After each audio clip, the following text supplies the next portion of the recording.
So hello everyone and welcome back to the class. We were doing exercise 3.1 of class 10th, pair of linear equations in two variables. So the question 4 is, which of the following pair of linear equations are consistent or inconsistent? If consistent, obtain the solution graphically. तो ये हमारे पास question का fourth part given है. पहले तीन part मैंने previous lecture में करवा दिए हैं. अगर आपने वो देखने हैं तो you can check the link in the description for the previous lecture. Okay, so move on to the question. थोड़ा सा again giving you the reminder कि हम चेक कैसे करते हैं कि कोई चीज़ कंसिस्टेंट है या इनकंसिस्टेंट है. अगर हमारे पास दो लाइंस गिवन है, इसके लिए हम रेशो कैलकुलेट करते हैं A1/A2, B1/B2. अगर ये दोनों इक्वल नहीं आते हैं तो हमारे पास इंटरसेक्टिंग लाइन बन जाती हैं, जो कि कुछ इस तरह से होती है. इसका यूनिक सोल्यूशन होता है. ओके, तो जिसका भी एटलीस्ट वन सोल्यूशन आ जाए उस पेयर को हम बोलते हैं कि वो कंसिस्टेंट पेयर हो जाता है. ओके, नाउ इन केस हमारे पास A1/A2, B1/B2 इक्वल आ जाते हैं, देन उस केस में हम तीसरी रेशो भी कैलकुलेट करेंगे, which is C1 and C2. Got it. C1 and C2 के लिए हमारे पास दो केसेस हो सकते हैं, ईदर वो इक्वल ना आए और वो इक्वल आ जाए. ठीक है, अगर इक्वल नहीं आता है तो हमारे पास पैरेलल लाइंस का केस बन जाता है. पैरेलल लाइंस कहीं पे भी इंटरसेक्ट नहीं करती. हम बोलते हैं जितने पॉइंट पर इंटरसेक्ट करती है उतने सोल्यूशन होते हैं. ये कहीं पे भी इंटरसेक्ट नहीं करती, इसलिए इसका नो सोल्यूशन होता है. एंड अगर किसी चीज़ का कोई सोल्यूशन ना आए तो वो हमारे पास इनकंसिस्टेंट माना जाता है.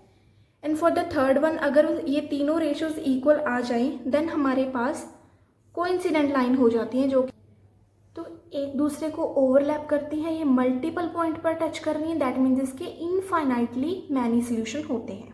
ओके, तो इसके इनफाइनाइटली मैनी सोल्यूशन होते हैं. उसके लिए हम इसको बोलते हैं कि ये पेयर भी कंसिस्टेंट पेयर है. सो got it. Consistent and inconsistent का मीनिंग समझ आया. कंसिस्टेंट जिसका सोल्यूशन है, इनकंसिस्टेंट जिसका सोल्यूशन नहीं है. So now let us move on to the question. इसको इक्वेशन ले लो फर्स्ट एंड सेकंड अगर लेनी है तो इसकी रेशियोज लिखेंगे. A1 पहले लिख लो. A1 है हमारे पास 2x के साथ वाली टर्म A1/A2 होती है, y के साथ B1/B2, एंड जो कांस्टेंट टर्म होती है वो C term C1 and C2 term होती है. तो A1 हमारे पास हो गया 2, B1 हमारे पास हो गया -2, C1 हो गया हमारे पास -2, एंड अगेन A2 हमारे पास 4 हो जाएगा, B2 हमारे पास -4 हो जाएगा, एंड C2 हमारे पास -5 हो जाएगा. Now calculating the ratio A1/A2. A1 हमारे पास 2 है, A2 हमारे पास 4 है. इसको कैंसिल करो. 2 1 ज़ार 2, 2 2 ज़ार 4, ये 1/2 आ जाएगा. Got it. Now B1/B2 ratio calculate करो. B1 हमारे पास -2 है, B2 हमारे पास -4 है. सो 2 1 ज़ार 2, 2 2 ज़ार 4, माइनस के साथ माइनस कैंसिल हो जाएगी. ये अगेन 1/2 आ गया. ये दोनों इक्वल आ गए. तो अब हम थर्ड रेशो कैलकुलेट करेंगे, which is C1/C2, which is -2/-5. ये कैंसिल किया तो ये हमारे पास 2/5 आ गया. Got it. अभी देखो ये हमारे पास कौन सा केस बन गया. हमारे पास ये वाला केस बन गया पैरेलल लाइंस वाला. Okay, as A1/A2 is equal to B1/B2 is not equal to C1/C2. Okay, so it implies it is a pair of parallel lines.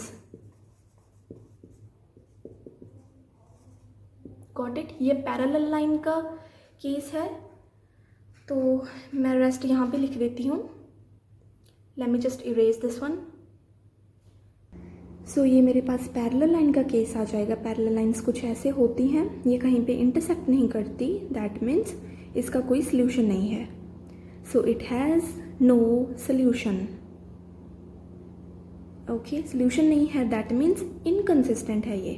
It implies it is an inconsistent pair. Okay, so हम इसका कोई भी graph नहीं draw करेंगे क्योंकि ये inconsistent pair आया है. जैसे हमने पहले किया था वो ग्राफ नहीं ड्रॉ होगा अब. Okay, So yeah, that's all for today. Thank you so much for watching the video. Bye bye.